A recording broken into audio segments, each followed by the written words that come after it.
This video is brought to you by Emergency Bowtie for all formal emergencies and Doctor Who reviews.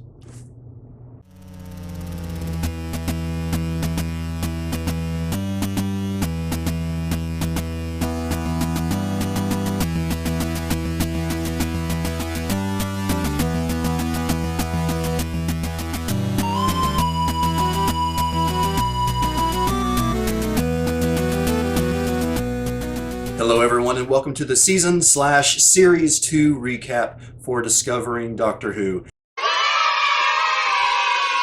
And I have to say, this has been an insane season to go through. It's honestly, it really exceeded my expectations, especially after the first season where I had a little bit of getting used to for the show, and even the show itself seemed to still be trying to find its place, but I feel like in the second season, it really just took off from where it left off and just kept getting better and better, honestly, in my opinion.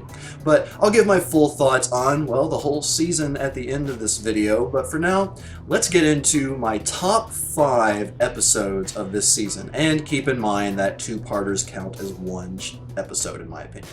Number 5 is The Idiot's Lantern. Now, I know that some people said that, they didn't particularly care for this episode too much, and I can understand why. It's a bit different. It's not as, I guess, perhaps action-packed as some of the other episodes, but in my opinion, it was just one of those episodes that just grasped the concept of being a classic sci-fi in the, along the lines of the Twilight Zone. I absolutely loved it for those reasons, and I felt that overall that the story was really interesting. And to top that off, the family dynamics with the, I forgot their name, but anyway, the family that's involved in this episode, it was really intriguing, really interesting. And yeah, that's all those combined together just made a good, solid episode in my opinion. Number 4 is Rise of the Cybermen and the Age of Steel. Now, these 2 episodes were just really good, and there was really only one thing that held it back, that sort of kept it lower on the ranks in my top 5, and that would be the fact that at the end of the Age of Steel, the Cybermen just seemed to lose all of their fear factor for me. Although some of the commenters have sort of explained what could have happened here, when the Doctor just sort of steers them away with the sonic screwdriver when they were surrounded, seemingly, like that part still bugs me. Now again, some of the commenters have explained it. The sonic screwdriver could have sent out a signal that redirected the Cybermen, and that works fine, but it's just still something that really bothers me that should have been, I guess, explained a little bit within the episode. And also, right at the end, when all the people realize what's going on, they aren't being mind controlled anymore, and they start just running over the Cybermen, when earlier the Cybermen just touched them and they would die. Those factors really reduce the Cybermen in those 2 episodes, but otherwise, these 2 episodes introduced one of obviously the greatest threats in the Doctor Who universe that I've seen so far. The Cybermen, except for those end sections, are very intimidating and just really well constructed, really well done overall. And there were other aspects to both of these episodes that were just amazing. It's like seemingly with the TARDIS at first seemingly dying, that was really emotional. Of course, obviously, it's not permanent, but and the development of Mickey throughout these 2 episodes, those were aspects that just really brought these 2 episodes together to really make it just overall a very successful 2-parter in my opinion. Number 3 is The Impossible Planet and the Satan Pit. And I really feel like what made this stronger than the previous episodes was that tension throughout. This great tension through both episodes. It's like, what's really going on here? Even though we find out, like, I guess technically really who's pulling the strings, there's that tension underneath. And then aspects of it have that very original Alien movie-esque moments where they're trying to escape and going through the ducts, trying to escape these really creepy alien figures. And the aliens in this episode, the Ood, that's right, the Ood, the way they were designed was just amazing. And the way that they started the first episode with, what is it, the Ood say, we must feed. And that was just insanely creepy and a really weird way to start that first episode of the two-parter. And then they just capped it off with the little speaking orb or whatever was malfunctioning. We must feed you. That brought me back to, I think it was the two-parter of, I'm forgetting the names of the episodes, but basically from season 1 where they go back to World War II, it was just one of those moments where instead of the Doctor turning it around and, telling them, go to your room, or, yeah, I think that's what he said, and instead it was just this silly moment of misunderstanding. I really enjoyed that. But overall, it's just the rest of the episode, the different characters we meet, whether or not they were beyond really just two-dimensional characters for the most part. It was just really well done. And the Beast was a very well done character. I really enjoyed the aspect of there being the Beast and then the mind of the Beast that has escaped. And Rose definitely shines in that episode because she essentially is responsible for killing Satan, which was awesome. And yeah, that was just really, really good. Overall, just 2 very solid episodes that made one amazing two-parter. Number 2 is The Girl in the Fireplace, and this episode really took me by surprise. It managed in the span of one episode to get me really attached to essentially a one-off character, Renette, or Madame de Pompadour. And just the relationship that is very quickly forged between her and the Doctor, I was really impressed by the writing of that episode overall, and just the whole situation.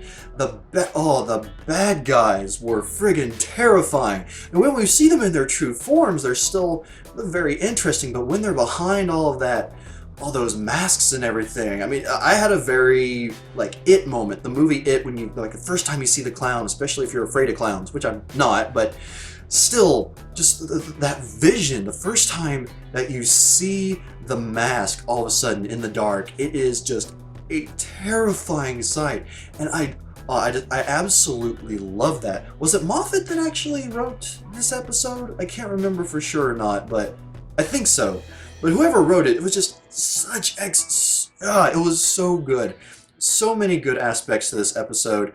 Now, I didn't mention this in the original review, but there was one thing that did bug me about the episode that I guess in the end wasn't that major of a factor, but they didn't continue the little conflict that had been established at the end of the previous episode where Rose really didn't want Mickey to go along. And then all of a sudden they're all hunky-dory again. Seemingly. Mickey's sort of, a little bit sheepish still, but overall there's not really any conflict there, which I wish there had been an actual resolution to it instead of just being sort of written over seemingly. But again, overall that was a minor point, and just the episode itself was just phenomenal. Absolutely amazing. And again, the fact that they could pull that kind of emotion out of one episode. They didn't even go for a whole two-parter, but one episode was just, it blew me away. And the number 1 episode of season 2, and I'm sure you know what I'm getting at here, is Fear Her. Okay, I'm just lying about that. The real number 1 episode of season 2 is Love and Monsters. This is getting really annoying now, isn't it? Okay. The for real number 1 episode of this season is the two-parter Army of Ghosts and Doomsday. Again, like I said, that probably comes as no surprise to anyone, but I just feel like, for the most part, this season just kept getting better and better throughout. And with a few exceptions, it really just built up to that final moment, to those 2 episodes that were just excellently written. The end ripped my heart out and shattered it into a million pieces.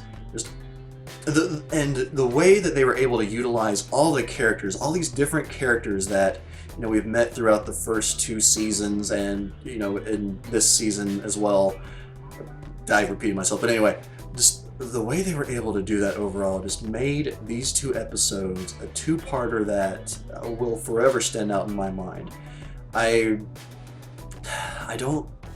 guess I'll have to really reflect on it more once I've gotten caught up with the episodes or like gotten through a few more seasons, but as it is right now, I honestly think that if not number 1, this two-parter would be easily in the top 2 episodes that I have seen so far in this show. It was just absolutely phenomenal. Again, amazing writing, and I have almost no complaints. I know I had a few in the review previously, but I just can't really think of them off the top of my head. I've forgotten them. That's how good I find these 2 episodes. Just like any issues it had, I've just completely forgotten. And I really think that says a lot for this season overall, which again I'll get into at the end of the video. And just for a little fun, I will mention basically my bottom 2 episodes of this season. And the reason I'm going with bottom 2 is, overall, I feel like the season 2 was a very strong season. It overall just really surprised me. That David Tennant did an amazing job. Overall, I feel that most of the episodes were really well written, but there were 2 that I found were unfortunately very weak. And again, this is going to probably come as no surprise to any of you, but the ranking that I'm giving them, and I've really put a lot more thought into this since I watched these episodes and reviewed them, but number 2, not the worst, but number 2 would have to be Fear Her.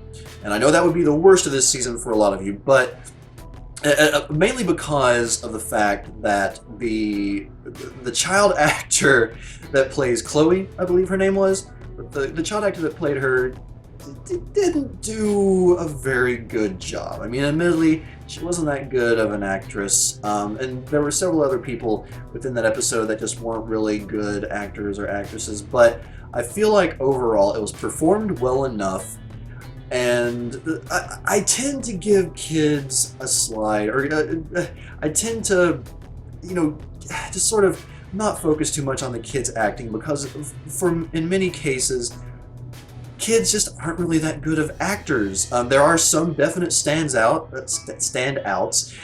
from history that have been in a lot of really great movies, but overall, I just feel like that wasn't as big of a factor as just the corniness of the Olympics being there, and it had a lot of issues that I won't get into. If you want to find out what my main issues were, you can go back and watch the review, but yeah, it was really weak, and it was quite obviously a quickly tacked on last minute episode, but one that I feel like had enough themes that were strong that made it better than the worst episode, which the number 1 worst episode of this season, in my opinion, is Love and Monsters. Now, it definitely had some positive points, and it brought us back to sort of a human aspect of the show that we didn't really get a lot of since, I guess, more of the 3rd episode of the first season. What really brought me into the show initially.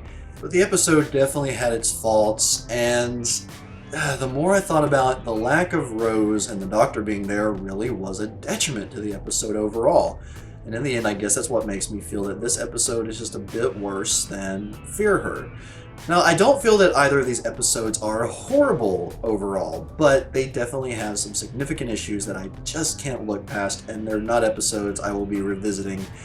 Not so much, unfortunately. They'll just be ones that I'll skip over in future times that I go through the season. There's actually one quote that I feel like was the best quote of the season, and it's one that I've used before, and it's actually from School Reunion. A very good episode, but not one that got into my top 5, although it was a very strong one. And the quote is, it's from when the Doctor and Rose were having a little bit of an argument, and it's basically discussing what the Doctor's going to do with Rose going forward, essentially. And the Doctor says, "You can spend the rest of your life with me, but I can't spend the rest of mine with you. I have to live on alone. That's the curse of the Time Lords. And just how much more that quote stings now, because she didn't grow old. Like, they didn't just separate. He didn't just leave her on Earth to live out the rest of her life. They got separated permanently, from what I can tell, or from what some people have been telling me and kind of spoiling things. They get back together, kind of, or he finds, I don't know. It's very weird. I'm trying not to pay too much attention to spoilers, but it's just really, that quote by itself really just is a punch to the gut when it comes to this season as a whole, especially with that final section of the final episode. Now, my feelings for some of the characters throughout this season, I mean, I feel really 3 that were focused on for the most part. Well, really 4. There's Jackie, who I mentioned at the end of the previous season that I still didn't care for her much. And in the end, for the most part through the season, I still didn't care for her for the most part, but she definitely grew a lot. I really grew to appreciate her as a character when they did have her in the show. And in the end, despite her faults, I really liked her. I doubt we'll ever see her again in the show. Maybe we will, I don't know. But yeah, I feel like that as a character overall, she will never be one of my favorites. But I can definitely appreciate Jackie as a character within the show.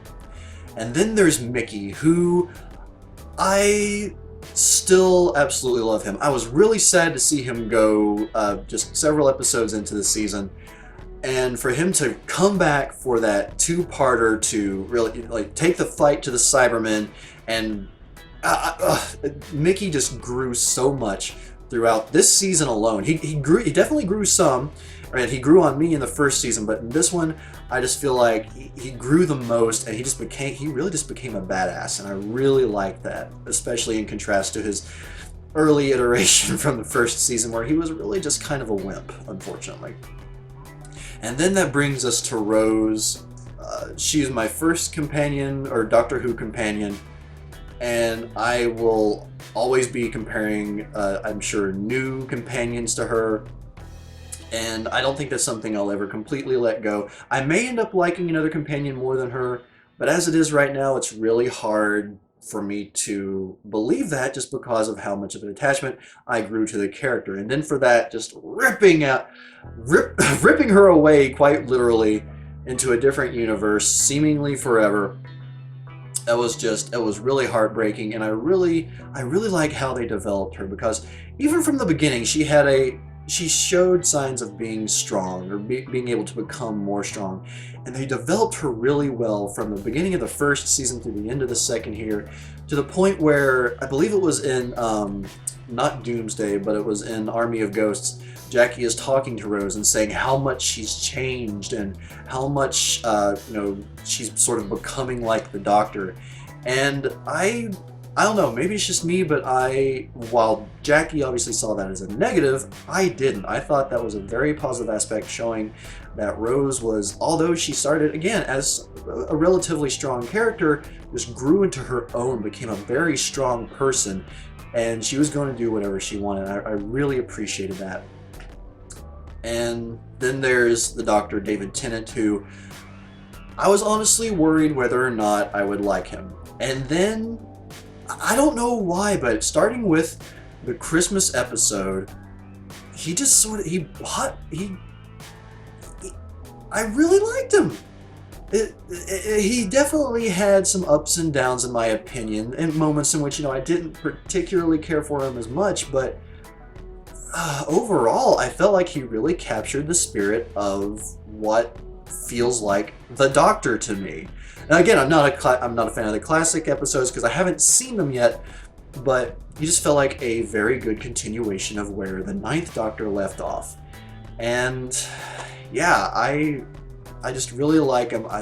I love the Doctor through and through. He has been consistently my favorite character throughout everything I've seen so far, for good reason, because he's the Doctor, the main character, obviously, so if I didn't like him, that would definitely be an issue. But yeah, I really like that about him. And my final thoughts on this season 2 / series 2 of Doctor Who New Who, I guess would be the right way to put it. I loved it. It definitely had some negative episodes, but it grew. It just kept getting better, with the exception of the couple of episodes I mentioned earlier. Even from the beginning, it had its strong points, and it just grew from there, and I grew with it. I became more and more of a fan of the show with every episode, to the point where I can honestly say that I am now a Whovian.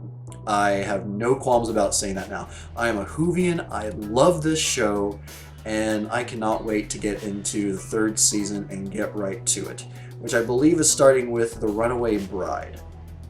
And I'll just leave it at that, everyone. Please tell me some of your favorite moments from this season.